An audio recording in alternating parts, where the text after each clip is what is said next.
Good morning everyone. ਅੱਜ ਆਪਾਂ ਗੱਲ ਕਰਾਂਗੇ ਸ਼ਕਤੀ ਦਾ ਸੰਤੁਲਨ, ਬੈਲੈਂਸ ਆਫ ਪਾਵਰ। ਸ਼ਕਤੀ ਦੇ ਸੰਤੁਲਨ ਤੋਂ ਕੀ ਭਾਵ ਹੈ ਅਤੇ ਇਸ ਦੀਆਂ ਵਿਸ਼ੇਸ਼ਤਾ ਦੱਸਦੇ ਹੋਏ ਇਸ ਨੂੰ ਸਥਾਪਿਤ ਕਰਨ ਦਾ ਢੰਗ। ਸਭ ਤੋਂ ਪਹਿਲਾਂ ਆਪਾਂ ਗੱਲ ਕਰਾਂਗੇ ਸ਼ਕਤੀ ਦਾ ਸੰਤੁਲਨ ਬਾਰੇ। ਇਤਿਹਾਸ ਵਿੱਚ ਕੀ ਵਿਚਾਰ ਹਨ? ਰਾਜਿਆਂ ਦੀਆਂ ਰਿਆਸਤਾਂ ਦੇ ਸਮੇਂ ਤੋਂ ਹੀ ਸ਼ਕਤੀ ਦਾ ਸੰਤੁਲਨ ਦਾ ਸਿਲਸਿਲਾ ਚੱਲਿਆ ਆ ਰਿਹਾ ਹੈ। ਕੁਟਲੀਆ ਅਰਥ ਸ਼ਾਸਤਰ ਵਿੱਚ ਸ਼ਕਤੀ ਸੰਤੁਲਨ ਕਰਨ ਦੇ ਸਿਧਾਂਤ ਦੀਆਂ ਕਈ ਉਦਾਹਰਨਾਂ ਵੇਖ ਸਕਦੇ ਹਾਂ, ਪਰ ਇਸ ਨੂੰ ਖਾਸ ਤੌਰ 'ਤੇ ਮਹੱਤਤਾ 16ਵੀਂ ਸਦੀ ਵਿੱਚ ਹੀ ਹਾਸਿਲ ਹੋਈ। ਨੈਪੋਲੀਅਨ ਦੇ ਸਮੇਂ ਵਿੱਚ ਇਸ ਪ੍ਰਣਾਲੀ ਨੂੰ ਪੂਰੀ ਤਰ੍ਹਾਂ ਲਾਗੂ ਕੀਤਾ ਗਿਆ। ਦੂਜੇ ਵਿਸ਼ਵ ਯੁੱਧ ਮਗਰੋਂ ਸ਼ਕਤੀ ਦੇ ਸੰਤੁਲਨ ਦੀ ਨੀਤੀ ਨੂੰ ਅੰਤਰਰਾਸ਼ਟਰੀ ਪੱਧਰ 'ਤੇ ਹੋਰ ਵੀ ਮਹੱਤਤਾ ਮਿਲੀ ਅਤੇ ਇਸ ਦੀ ਜ਼ਰੂਰਤ ਨੂੰ ਮਹਿਸੂਸ ਕੀਤਾ ਗਿਆ। ਇਸੇ ਤਰ੍ਹਾਂ ਹੁਣ ਅਸੀਂ ਸ਼ਕਤੀ ਦੇ ਸੰਤੁਲਨ ਦੇ ਅਰਥ ਜਾਂ ਵੱਖ-ਵੱਖ ਵਿਦਵਾਨਾਂ ਦੁਆਰਾ ਇਸ ਦੀਆਂ ਵੱਖ-ਵੱਖ ਉਦਾਹਰਨਾਂ ਬਾਰੇ ਚਰਚਾ ਕਰਾਂਗੇ। ਸਭ ਤੋਂ ਪਹਿਲਾਂ ਆਪਾਂ ਮਰਗੈਂਥੋ ਦੇ ਅਨੁਸਾਰ, ਮਰਗੈਂਥੋ ਜੀ ਕਹਿੰਦੇ ਹਨ, ਸ਼ਕਤੀ ਦੇ ਸੰਤੁਲਨ ਤੋਂ ਭਾਵ ਅਜਿਹੀ ਵਾਸਤਵਿਕ ਸਥਿਤੀ ਹੈ ਜਿਸ ਵਿੱਚ ਸ਼ਕਤੀ ਦੀ ਵੰਡ ਕਈ ਰਾਸ਼ਟਰਾਂ ਵਿਚਕਾਰ ਲਗਭਗ ਸਮਾਨਤਾ ਨਾਲ ਕੀਤੀ ਜਾਂਦੀ ਹੈ। ਇਸੇ ਤਰ੍ਹਾਂ ਪਾਮਰ ਐਂਡ ਪਰਕਿੰਸ ਲਿਖਦੇ ਹਨ। ਉਹ ਕਹਿੰਦੇ ਹਨ, ਤੱਕੜੀ ਦੇ ਪਲੜਿਆਂ ਨਾਲ ਤੁਲਨਾ ਕਰਦੇ ਹੋਏ ਉਹਨਾਂ ਨੇ ਕਿਹਾ ਹੈ, ਜੇ ਪਲੜਿਆਂ ਵਿੱਚ ਸਮਾਨ ਵਜ਼ਨ ਹੋਵੇ ਤਾਂ ਸੰਤੁਲਨ ਸਥਾਪਿਤ ਹੋ ਜਾਂਦਾ ਹੈ। ਇਸੇ ਤਰ੍ਹਾਂ ਪ੍ਰੋਫੈਸਰ ਸਿਡਨੀ ਅਨੁਸਾਰ ਸ਼ਕਤੀ ਦਾ ਸੰਤੁਲਨ ਦਾ ਅਰਥ ਰਾਸ਼ਟਰਾਂ ਦੇ ਪਰਿਵਾਰਾਂ ਦੇ ਮੈਂਬਰਾਂ ਦਾ ਉਚਿਤ ਤਵਾਜ਼ਨ ਹੈ, ਜੋ ਕਿ ਕਿਸੇ ਰਾਸ਼ਟਰ ਨੂੰ ਦੂਸਰੇ ਰਾਸ਼ਟਰ ਉੱਪਰ ਆਪਣੀ ਇੱਛਾ ਠੋਸਣ ਤੋਂ ਰੋਕਣਾ ਹੈ। ਇਸੇ ਤਰ੍ਹਾਂ ਹੁਣ ਇਸ ਦੇ ਨਾਲ ਹੀ ਆਪਾਂ ਸ਼ਕਤੀ ਦੇ ਸੰਤੁਲਨ ਦੀਆਂ ਵਿਸ਼ੇਸ਼ਤਾਵਾਂ ਬਾਰੇ ਚਰਚਾ ਕਰਾਂਗੇ। ਮੁੱਖ ਤੌਰ 'ਤੇ ਸ਼ਕਤੀ ਦੇ ਸੰਤੁਲਨ ਨੂੰ 6 ਭਾਗਾਂ ਵਿੱਚ ਵੰਡਿਆ ਗਿਆ ਹੈ। ਨੰਬਰ 1, ਸ਼ਕਤੀ ਦਾ ਸੰਤੁਲਨ ਕੋਈ ਪੱਕੀ ਚੀਜ਼ ਨਹੀਂ, ਇਹ ਆਰਜੀ ਹੁੰਦਾ ਹੈ ਜੋ ਸਮੇਂ-ਸਮੇਂ ਉੱਤੇ ਰਾਜਨੀਤਿਕ ਪਰਿਵਰਤਨ ਆਉਣ ਨਾਲ ਤਬਦੀਲ ਹੁੰਦਾ ਰਹਿੰਦਾ ਹੈ। ਨੰਬਰ 2, ਇਹ ਕੋਈ ਰੱਬ ਦੀ ਦੇਣ ਨਹੀਂ ਕਿ ਆਪਣੇ ਆਪ ਕਾਇਮ ਹੋ ਜਾਵੇ, ਸਗੋਂ ਇਸ ਨੂੰ ਸਥਾਪਿਤ ਕਰਨ ਲਈ ਕਿਸੇ ਦੇਸ਼ ਨੂੰ ਲੜਾਈ ਦਾ ਰਾਹ ਵੀ ਚੁਣਨਾ ਪੈ ਸਕਦਾ ਹੈ। ਨੰਬਰ 3, ਕੋਈ ਵੀ ਸਰਕਾਰ ਇਹ ਗੱਲ ਪੂਰੇ ਦਾਅਵੇ ਨਾਲ ਨਹੀਂ ਕਹਿ ਸਕਦੀ ਕਿ ਉਸਨੇ ਆਪਣੇ ਵਿਰੋਧੀ ਦੇਸ਼ ਨਾਲ ਕਾਇਮ ਕਰ ਲਿਆ ਹੋਵੇ। ਨੰਬਰ 4, ਵੱਡੇ ਦੇਸ਼ਾਂ ਨੂੰ ਛੋਟੇ ਦੇਸ਼ਾਂ ਨਾਲੋਂ ਸ਼ਕਤੀ ਦੇ ਸੰਤੁਲਨ ਵਿੱਚ ਵਧੇਰੇ ਦਿਲਚਸਪੀ ਹੁੰਦੀ ਹੈ। ਨੰਬਰ 5, ਸ਼ਕਤੀ ਦਾ ਸੰਤੁਲਨ ਨਾ ਤਾਂ ਲੋਕਤੰਤਰ ਰਾਜ ਪ੍ਰਣਾਲੀ ਲਈ ਅਤੇ ਨਾ ਹੀ ਡਿਕਟੇਟਰਸ਼ਿਪ ਲਈ ਸਹੀ ਹੈ। ਨੰਬਰ 6, ਸ਼ਕਤੀ ਦੇ ਸੰਤੁਲਨ ਨਾਲ ਕਈ ਵਾਰੀ ਸ਼ਾਂਤੀ ਸਥਾਪਿਤ ਹੋਣ ਦੀ ਥਾਂ ਲੜਾਈਆਂ ਦਾ ਵੀ ਰੂਪ ਧਾਰਨ ਕਰ ਲੈਂਦੀਆਂ ਹਨ। ਇਸੇ ਤਰ੍ਹਾਂ ਇਸ ਦੇ ਨਾਲ ਨਾਲ ਆਪਾਂ ਸ਼ਕਤੀ ਦੇ ਸੰਤੁਲਨ ਸਥਾਪਿਤ ਕਰਨ ਦੇ ਢੰਗ, the methods for the establishment of balance of power ਬਾਰੇ ਵੀ ਗੱਲ ਕਰਦੇ ਹਾਂ।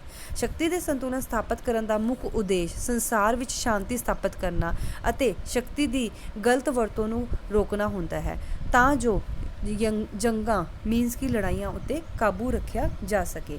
ਪਾਮਰ ਐਂਡ ਪਰਕਿੰਸ ਨੇ ਸ਼ਕਤੀ ਦੇ ਸੰਤੁਲਨ ਨੂੰ ਇੱਕ ਖਤਰਨਾਕ ਖੇਡ ਕਿਹਾ ਹੈ, ਕਿਉਂਕਿ ਇਸ ਵਿੱਚ ਜੋਖਮ ਵੱਧ ਹੁੰਦੇ ਹਨ ਅਤੇ ਨਤੀਜੇ ਕੋਈ ਪੱਕੇ ਨਹੀਂ ਹੁੰਦੇ। ਅੰਤਰਰਾਸ਼ਟਰੀ ਰਾਜਨੀਤੀ ਵਿੱਚ ਸ਼ਕਤੀ ਦੇ ਸੰਤੁਲਨ ਨੂੰ ਕਾਇਮ ਕਰਨ ਦੇ 6 ਢੰਗ ਦੱਸੇ ਗਏ ਹਨ, ਜੋ ਕਿ ਇਸ ਤਰ੍ਹਾਂ ਹਨ। ਨੰਬਰ 1, ਸੰਧੀਆਂ, ਜਿਸ ਨੂੰ ਟ੍ਰੀਟੀਜ਼ ਕਿਹਾ ਜਾਂਦਾ ਹੈ। ਨੰਬਰ 2, ਸ਼ਸਤਰੀਕਰਨ ਅਤੇ ਨਿਸ਼ਸਤਰੀਕਰਨ। ਨੰਬਰ 3, ਮੁਆਵਜ਼ਾ। Number 4, buffer state. ਨੰਬਰ 5, ਦਖਲਅੰਦਾਜ਼ੀ। ਨੰਬਰ 6, ਪਾੜੋ ਅਤੇ ਰਾਜ ਕਰੋ ਦੀ ਨੀਤੀ, ਜਿਸ ਨੂੰ ਡਿਵਾਈਡ ਐਂਡ ਰੂਲ ਵੀ ਕਿਹਾ ਜਾਂਦਾ ਹੈ। Number 1, ਸੰਧੀਆਂ, treaties. ਇਸ ਵਿੱਚ ਆਪਾਂ ਇਹ ਦੇਖਦੇ ਹਾਂ ਕਿ ਸੰਧੀਆਂ ਸ਼ਕਤੀ ਸੰਤੁਲਨ ਕਾਇਮ ਰੱਖਣ ਦਾ ਇੱਕ ਵਧੀਆ ਢੰਗ ਹੈ। ਜਦੋਂ ਕੋਈ ਰਾਸ਼ਟਰ ਕਿਸੇ ਦੇਸ਼ ਨਾਲ ਸੰਧੀ ਕਰ ਲੈਂਦਾ ਹੈ ਤਾਂ ਉਹ ਦੂਜੇ ਦੇਸ਼ਾਂ ਦੇ ਮੁਕਾਬਲੇ ਆਪਣੇ ਆਪ ਨੂੰ ਜ਼ਿਆਦਾ ਸ਼ਕਤੀਸ਼ਾਲੀ ਸਮਝਣ ਲੱਗ ਜਾਂਦਾ ਹੈ। ਦੂਜੇ ਰਾਸ਼ਟਰ ਵੀ ਉਸ ਦੀ ਸ਼ਕਤੀ ਰੋਕਣ ਲਈ ਉਸ ਦੇ ਮੁਕਾਬਲੇ ਸੰਧੀਆਂ ਕਰ ਲੈਂਦੇ ਹਨ। ਉਦਾਹਰਨ ਵਜੋਂ, ਜਦੋਂ ਪਾਕਿਸਤਾਨ ਸੀਟੋ ਦਾ ਮੈਂਬਰ ਬਣ ਗਿਆ ਤਾਂ ਭਾਰਤ ਨੇ ਵੀ ਸ਼ਕਤੀ ਸੰਤੁਲਨ ਸਥਾਪਿਤ ਕਰਨ ਲਈ ਸੋਵੀਅਤ ਸੰਘ ਦੀ ਮਿੱਤਰਤਾ ਸਥਾਪਿਤ ਕੀਤੀ ਅਤੇ ਸੋਵੀਅਤ ਸੰਘ ਨੇ ਵੀ ਭਾਰਤ ਨੂੰ ਹਰ ਤਰ੍ਹਾਂ ਦਾ ਸਹਿਯੋਗ ਦਾ ਪੂਰਾ ਭਰੋਸਾ ਦਿੱਤਾ। ਨੰਬਰ 2, ਸ਼ਸਤਰੀਕਰਨ। ਸ਼ਕਤੀ ਦਾ ਸੰਤੁਲਨ ਸਥਾਪਿਤ ਕਰਨ ਲਈ ਸ਼ਸਤਰੀਕਰਨ ਦਾ ਰਾਹ ਵੀ ਅਪਣਾਇਆ ਜਾਂਦਾ ਹੈ, ਪਰ ਇਸ ਢੰਗ ਨਾਲ ਹਥਿਆਰਾਂ ਦੀ ਦੌੜ ਆਰੰਭ ਹੋ ਜਾਂਦੀ ਹੈ। ਜਦੋਂ ਦੋ ਰਾਸ਼ਟਰ ਆਪਸ ਵਿੱਚ ਸ਼ਕਤੀ ਦਾ ਸੰਤੁਲਨ ਕਾਇਮ ਕਰਨ ਲਈ ਸ਼ਸਤਰੀਕਰਨ ਦਾ ਸਹਾਰਾ ਲੈਂਦੇ ਹਨ ਤਾਂ ਇਸ ਨਾਲ ਦੇਸ਼ ਦੀ ਆਰਥਿਕਤਾ ਬੁਰੀ ਤਰ੍ਹਾਂ ਪ੍ਰਭਾਵਿਤ ਹੁੰਦੀ ਹੈ। ਜਿਵੇਂ ਪਾਕਿਸਤਾਨ ਭਾਰਤ ਦੇ ਮੁਕਾਬਲੇ ਦੀ ਸ਼ਕਤੀ ਬਣਨਾ ਚਾਹੁੰਦਾ ਹੈ, ਇਸ ਲਈ ਵੱਧ ਤੋਂ ਵੱਧ ਹਥਿਆਰ ਇਕੱਠੇ ਕਰ ਰਿਹਾ ਹੈ। ਫਲਸਰੂਪ ਪਾਕਿਸਤਾਨ ਦੀ ਆਰਥਿਕਤਾ ਸਥਿਤੀ ਪ੍ਰਭਾਵਿਤ ਹੁੰਦੀ ਹੈ।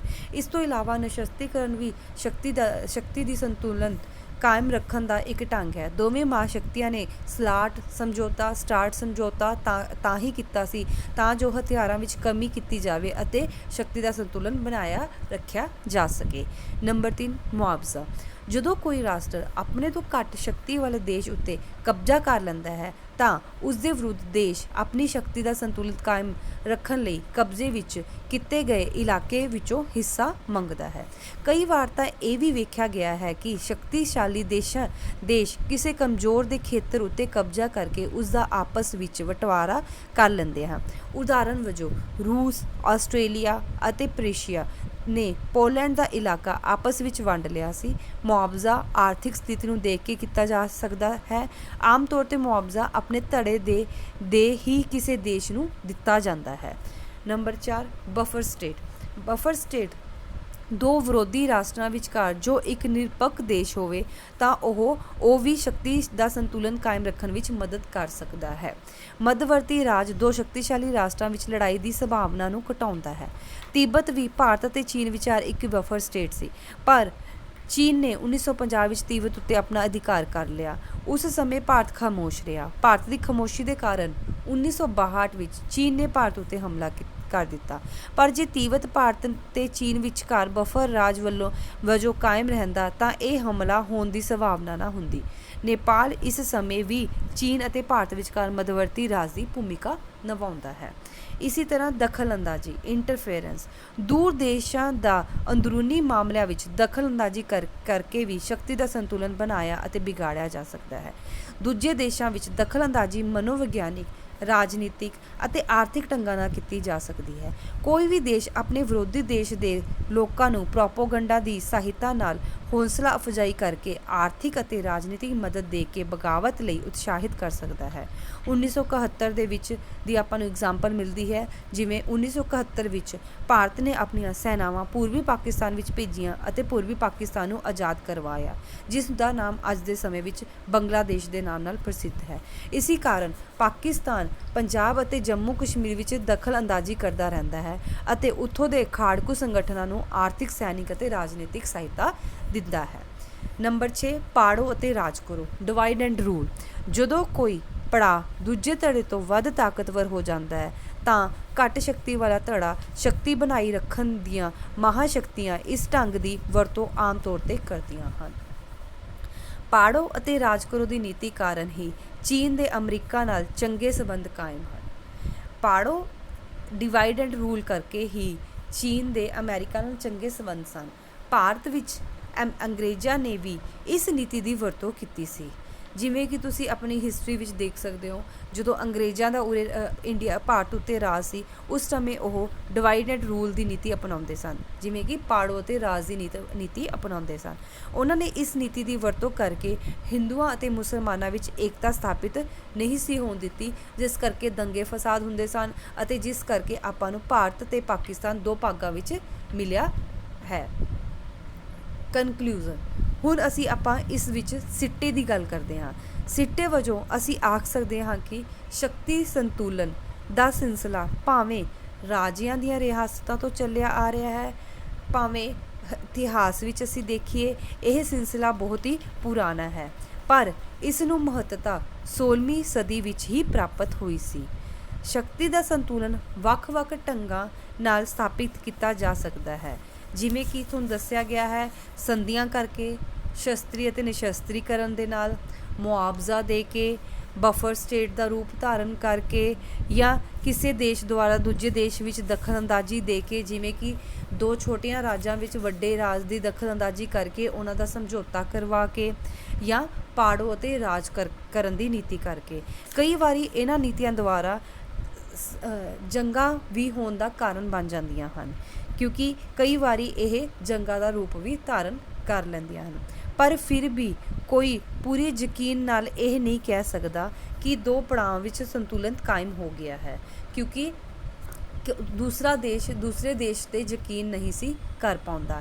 ਕੇਵਲ ਇਸ ਦਾ ਅੰਦਾਜ਼ਾ ਹੀ ਲਗਾਇਆ ਜਾ ਸਕਦਾ ਹੈ।